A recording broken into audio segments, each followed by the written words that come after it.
Meditação da paixão e morte de Jesus, retirado da obra O Evangelho como me foi revelado, por Maria Valtorta. Volume 10, capítulo 603. Reflexões e agonia no Getsemane e premissa às outras dores da paixão.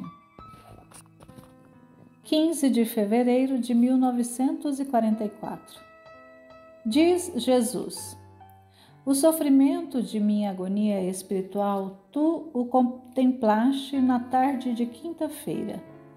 Viste o teu Jesus desmoronar, como um homem ferido de morte, e que sente sua vida esvair-se através das feridas que sangram, ou como uma criatura dominada por um trauma psíquico superior às suas forças. Tu já viste que as fases crescentes desse trauma, que pode terminar com a efusão de todo o sangue, provocado pelo desequilíbrio circulatório causado pelo esforço de vencer a mim mesmo e de resistir ao peso que se abateu sobre mim. Eu sou o Filho do Altíssimo, mas era também o Filho do Homem. Nestas páginas, eu quero que ressurja nítida esta dúplice natureza igualmente total e perfeita. De minha divindade, vos dá um testemunho autêntico a minha palavra, a qual tem um timbre que somente um Deus pode ter. Da minha humanidade, as necessidades, as paixões, os sofrimentos que eu vos apresento e que padeci em minha carne de verdadeiro homem, proposta como modelo à vossa humanidade, assim como eu instruo o vosso espírito com a minha doutrina de verdadeiro Deus. Tanto a minha santíssima divindade como a minha perfeitíssima humanidade, durante o curso dos séculos e pela ação desagregadora de vossa humanidade imperfeita, foram se tornando desfiguradas, deturpadas em sua apresentação. Assim é que tornastes irreal a minha humanidade. A tornaste desumana, do mesmo modo que diminuístes a minha figura divina, negando-a em muitas partes em que vos era incômodo reconhecê-la, ou porque não podíeis mais reconhecer por causa de vossos espíritos deturpados pelas ideias dos vícios e do ateísmo, do humanismo e do racionalismo. Eu vou nesta hora trágica que é o começo de desventura universais. Eu vou refrescar vossa memória, fazendo que vos lembreis da minha dupla função de homem e de Deus, para que fiqueis sabendo que ela é e para que reconheçais também de todo o obscurantismo com o qual a escondestes aos olhos de vossos espíritos, e para que a ameis e vos salveis por meio dela. É a figura do vosso Salvador, e quem a conhecer e amar será salvo. Nestes dias te dei a conhecer os meus sofrimentos físicos. Eles torturaram minha humanidade. Neles eu te dei a conhecer os meus sofrimentos morais, conexões estrecidos, incorporados com os de minha mãe, assim como as inextricáveis linhas das florestas equatoriais que não se podem separar para se cortar uma só delas, mas é preciso cortá-las com um único golpe de machado, para que se possa abrir uma passagem, matando-as ao mesmo tempo. Do mesmo modo que se faz com as veias de um corpo, que não pode ficar privado de seu sangue, pois esse é o único humor que as preenche. Assim como melhor ainda, assim como não se pode impedir que uma criatura que se forma no seio da mãe penetre a morte se a mãe morrer, porque é a vida, o calor, o alimento e o sangue da mãe que, com um ritmo sonoro e o movimento do coração materno, penetra através das membranas internas, chegando até ao nascituro, e o completa a fim de que possa viver. Ela sim, ela, a minha pura mãe, ela me carregou não somente durante os 9 meses nos quais a fêmea do homem traz em si o fruto do homem, mas por toda a sua vida. Os nossos corações estavam unidos por fibras espirituais e palpitavam sempre juntos, e não havia lágrimas maternas que caíssem sem regar meu coração com o gosto saboroso do seu sangue. Nem havia de minha parte nenhum lamento que não despertasse nela um sinal de dor. Faz-vos pena ver a mãe de um filho destinado à morte por alguma doença incurável, a mãe de um condenado ao suplício pelo rigor da justiça humana. Mas pensai em minha mãe, que desde o momento em que me concebeu, tremeu ao pensar que eu era o condenado. Nesta mãe que, quando deu o primeiro beijo sobre minhas carnes macias e rosadas de recém-nascido, pensou nas futuras chagas de sua criatura. Nesta mãe que daria 10, 100, 1000 vezes sua vida para impedir que eu me fizesse homem e chegasse ao momento da imolação. Nesta mãe que sabia e que devia desejar aquela hora tremenda, aceitando a vontade do Senhor, para a glória do Senhor e por sua bondade para com a humanidade.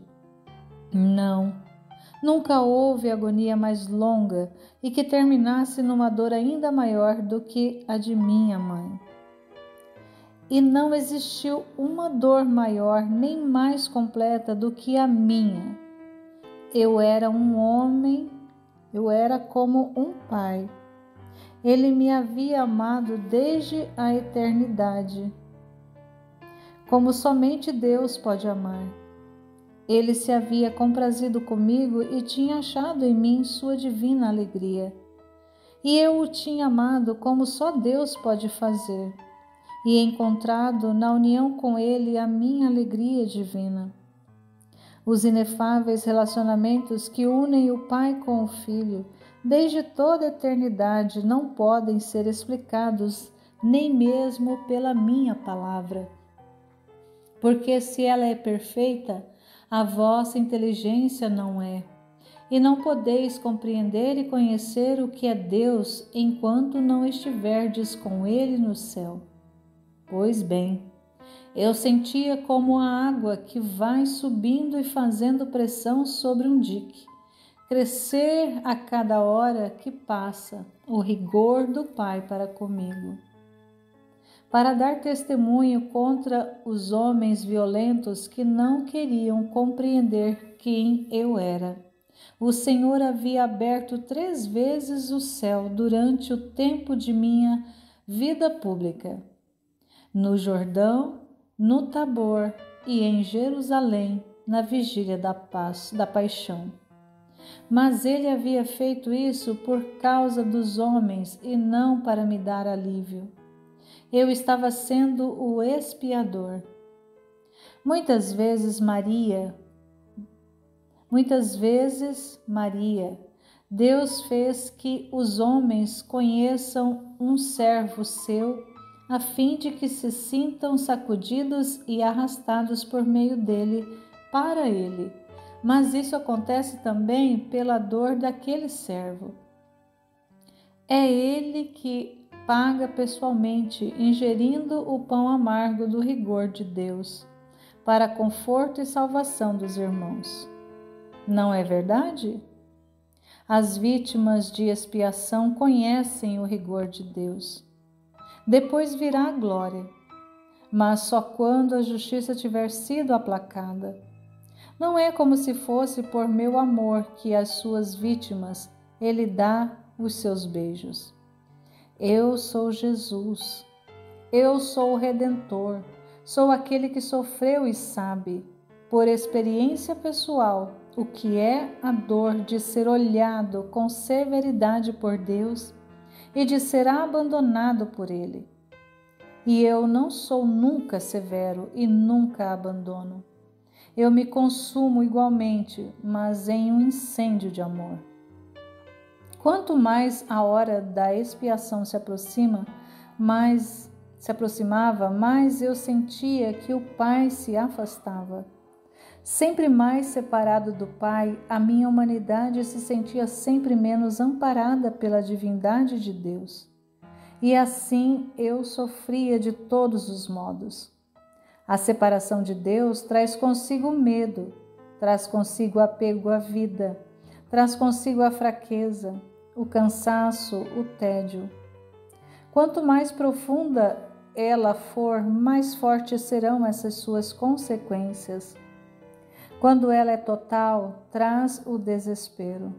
E por um decreto de Deus, quanto mais alguém a experimenta sem tê-la merecido, mais sofre, porque o espírito vivo sente a excisão de Deus, assim como uma carne viva sente a excisão de uma articulação.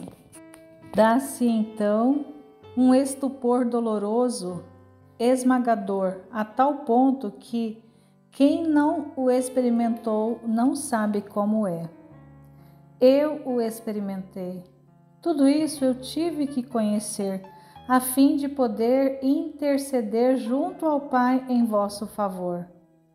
Até os vossos desesperos, ó, eu provei o que querem dizer estas palavras.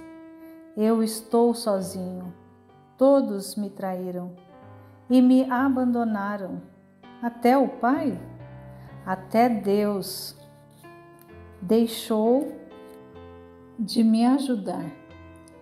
E é por isso que eu opero misteriosos prodígios de graças para os pobres corações que o desespero domina, e que peço aos meus prediletos que bebam do meu cálice tão amargo para o que provam dele, a fim de que eles, os que estão naufragando no mar do desespero, não recusem a cruz que eu lhes ofereço com uma âncora de salvação, para que se agarrem nela e eu os possa conduzir até a margem feliz, onde só há paz.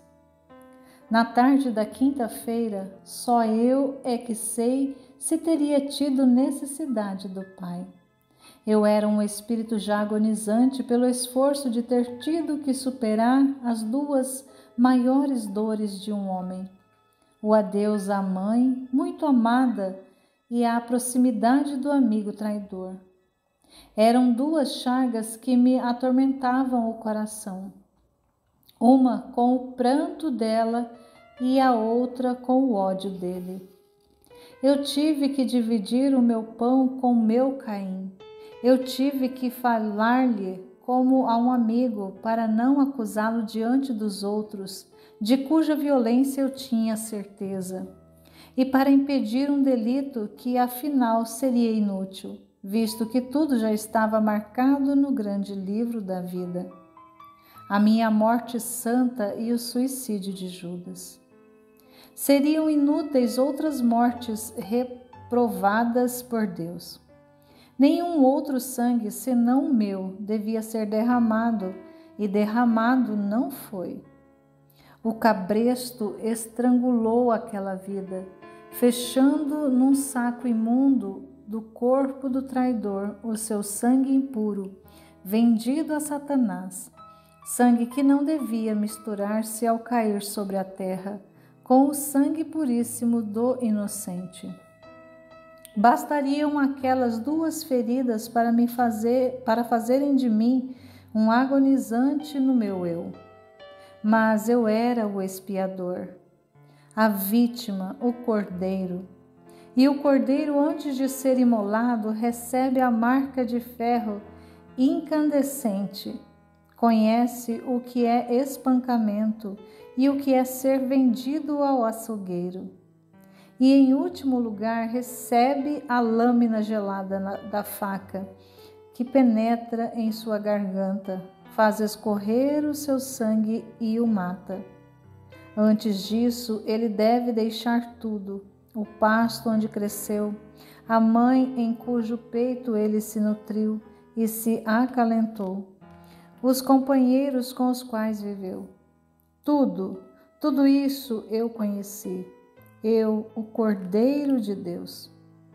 Para isso é que veio Satanás, enquanto o Pai se retirava para os céus. Ele já havia vindo no começo de minha missão para testar-me e desviar-me dela. E agora ele estava de volta. Era a hora dele. Era a hora da horda satânica. Legiões e mais legiões de demônios estavam naquela noite sobre a terra, para levarem a termo a sedução dos corações e prepará-los para quererem a morte do Cristo no dia seguinte.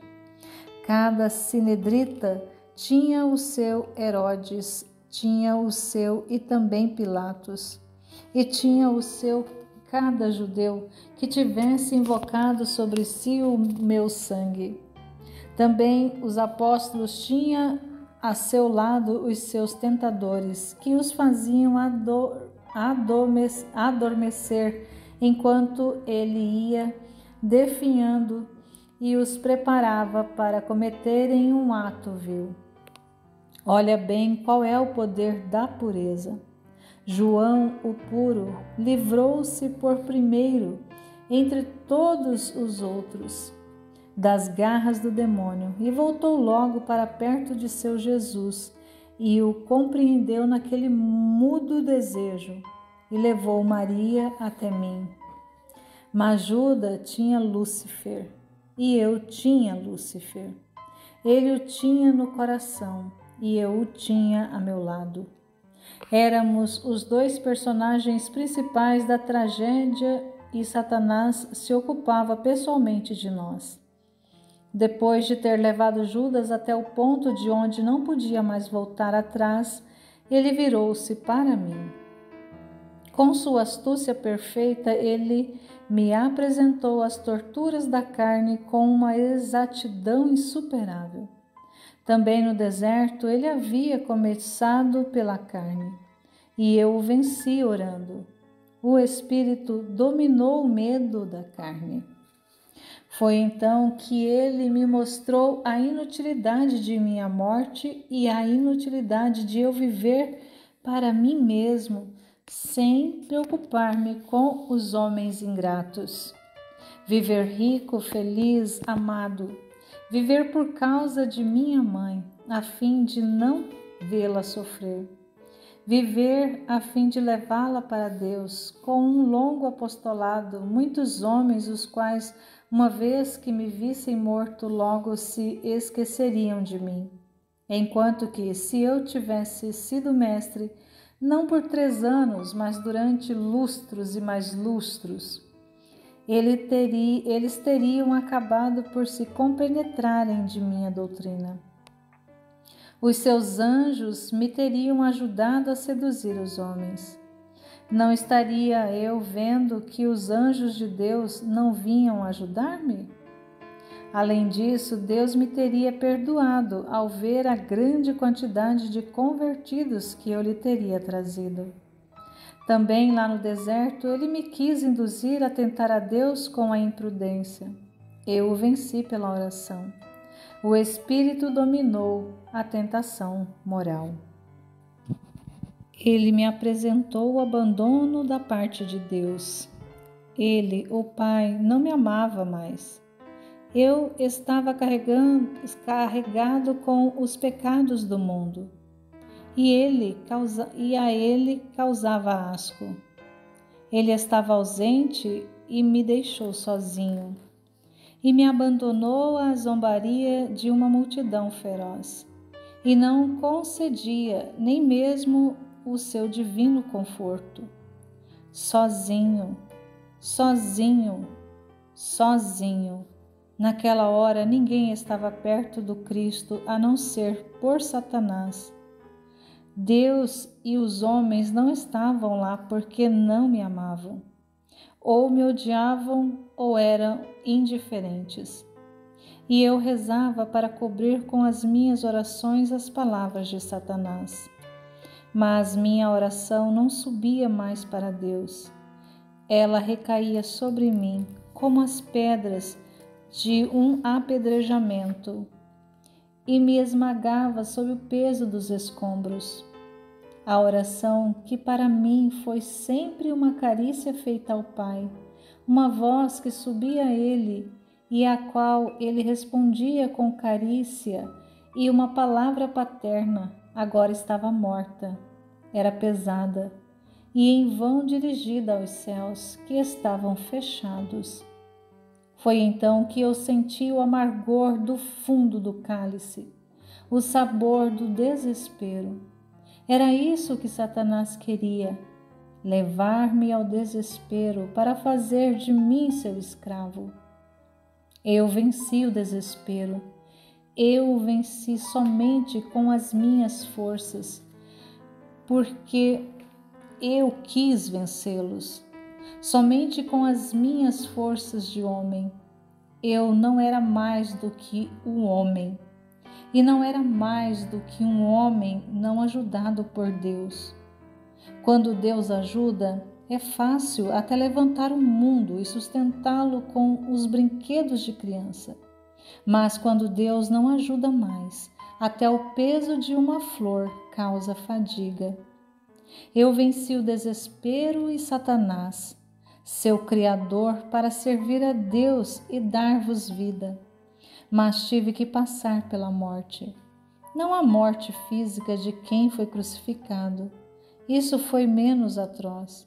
Mas a morte total, consciente, a de um lutador que cai depois de triunfar com o coração despedaçado e com o sangue que se derrama no trauma de um esforço superior às suas forças.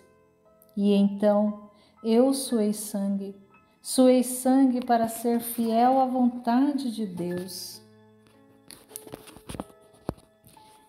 Eis, porque o anjo de minha dor me fez ver a esperança de todos os que se salvariam por meio de meu sacrifício, como um consolo para a minha morte.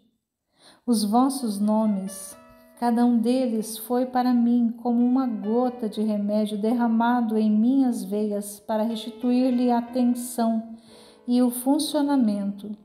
Cada um foi para mim a vida que volta, luz que volta, força que volta. No meio das desumanas torturas, para não gritar por minha dor de homem, e para não perder a esperança em Deus e dizer que Ele estava sendo severo demais e injusto para com sua vítima.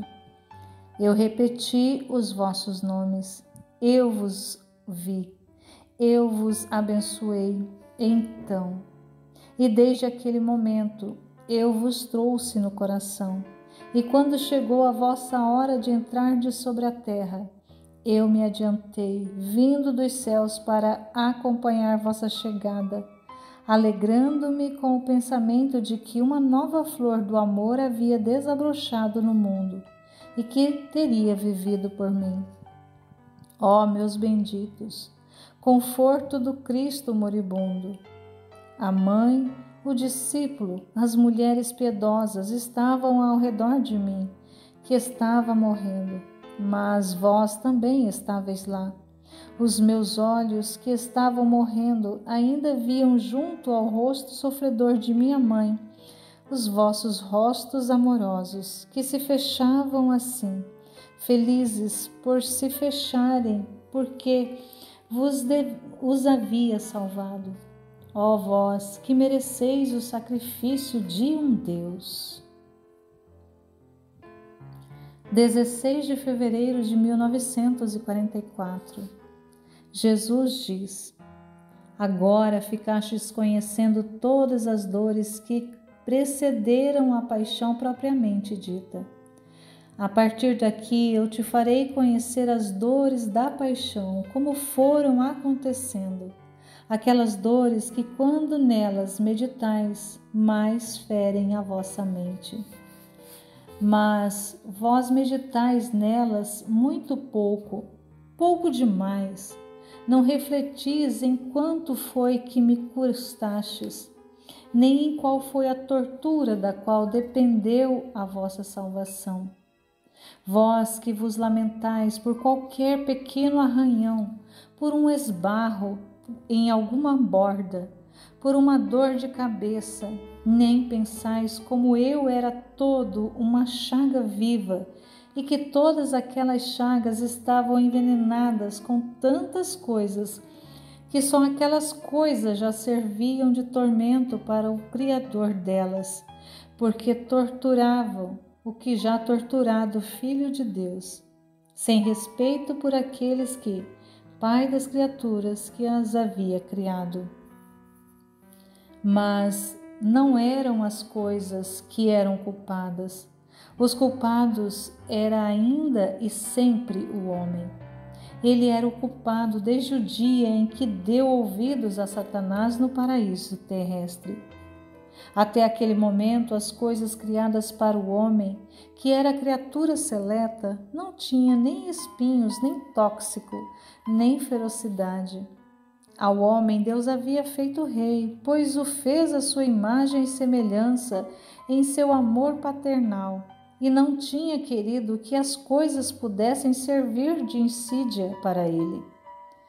Foi Satanás quem instilou a insídia, primeiramente no coração do homem, depois ela partiu para o homem, com uma punição pelos pecados, os abrolhos e os espinhos.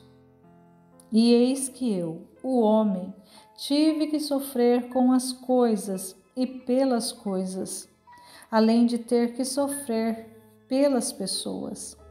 Estas me insultavam, me maltratavam, enquanto que aquelas foram as armas de que as pessoas fizeram uso. A mão de Deus havia feito o homem para distingui-lo das criaturas brutas. A mão de Deus havia ensinado ao homem a usar das coisas, a usar da mão que o Senhor havia posto a serviço da mente, tornando-a executora das obras dadas pela mente. Esta parte que se há em vós, que é tão perfeita e que devia ter sido somente carícias para com o Filho de Deus, do qual ela havia recebido somente carícias e a cura, quando estivesse doente. Mas ela se revoltou contra o Filho de Deus e o atacou com bofetadas, com punhos, armou-se com os flagelos, usou como que uma tenaz para arrancar-lhe os cabelos e a barba, e um martelo para fincar os cravos. Os pés do homem, que deviam somente correr pressurosos para irem adorar ao Filho de Deus, tornaram-se velozes para virem me capturar, para empurrar-me e arrastar-me ao longo das ruas pelos meus carrascos e atacar-me com pontapés, de um modo que tal como nem com um burro renitente é permitido fazer.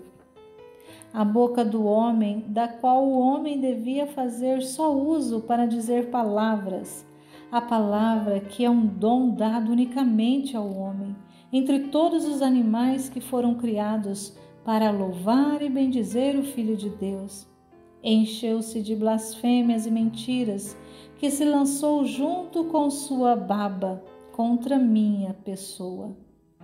A mente do homem, que é a prova de sua origem celeste, barrou a si mesma para cogitar tormentos de um refinado rigor. O homem, tudo de si mesmo o homem usou, em cada uma de suas partes para torturar o Filho de Deus.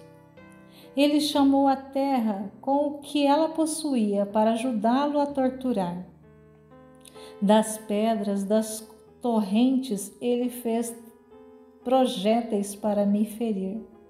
Dos galhos das árvores, fez cacetes para me bater. Do cânhamo retorcido, fez laços para arrastar-me, cortando minhas carnes. Dos espinhos, fez uma coroa, que era como um fogo ao redor de minha cabeça já cansada. Dos minerais fez um áspero flagelo. Dos caniços fez instrumentos de tortura. Das pedras da rua fez tropeços para os pés vacilantes daquele que já subindo, já quase morto, para acabar de morrer pregado na cruz. E as coisas da terra uniam-se às do céu. O frio da manhã ao meu corpo, já exausto pela agonia no horto. O vento que faz doer mais as feridas. O sol que aumenta o calor e a febre. E traz as moscas junto com a poeira, que ofusca os olhos cansados e aos quais as mãos amarradas não podem proteger. E as coisas do céu unem-se às fibras que foram dadas ao homem para cobrir a sua nudez, pois o couro se transforma em um flagelo. A lã das roupas que gruda nas chagas feitas pelo flagelo e produz uma tortura pelo atrito e dilaceração a cada movimento. Tudo serviu para atormentar o Filho de Deus.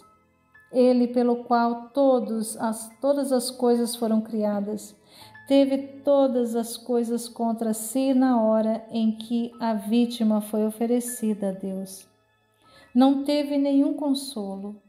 Maria, o teu Jesus, de quem quer que fosse, como víboras fosses, tudo o que existe se pôs a morder-me as carnes para aumentar o meu sofrimento. Seria bom pensar nisso quando sofreis, comparando as vossas imperfeições com a minha perfeição, a minha dor com a vossa, e reconhecer que o Pai vos ama como não me amou naquela hora, e amá-lo por isso com todo o vosso ser, como eu o amei, apesar do seu rigor.